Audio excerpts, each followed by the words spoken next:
என்ன பார்க்க போகிறோன்னா அசெட் பற்றி பார்க்க போகிறோம். எதுக்குடா அசெட் பற்றி தெரிஞ்சுக்கணும் அப்படின்னு யோசிக்கிறீங்களா? நம்ம ஒரு ஸ்டாக்கை பிக் பண்ணும்போது அந்த கம்பெனியோட அசெட்ஸ் எல்லாம் செக் பண்ணிட்டு தான் அதில் வந்து இன்வெஸ்ட் பண்ணணும்.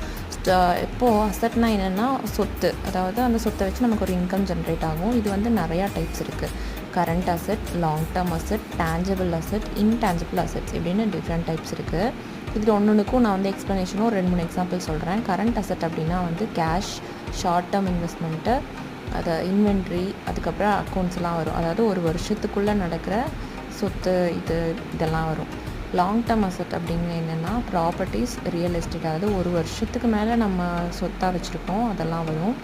தென் அதுக்கப்புறம் பார்த்திங்கன்னா டேஞ்சபிள் அசெட்னால் தொட்டு உணரக்கூடிய, அதாவது கண்ணில் பார்க்கக்கூடிய அசெட்டெல்லாம் வரும். Real estate, vehicle, equipment, inventory இதெல்லாம் வரும். இன்டேஞ்சபிள் அசெட் அப்படின்னா கண்ணில் பார்த்து உணர முடியாது, தொட்டும் பார்க்க முடியாது. அதாவது பேட்டன்ட், காப்பிரைட்,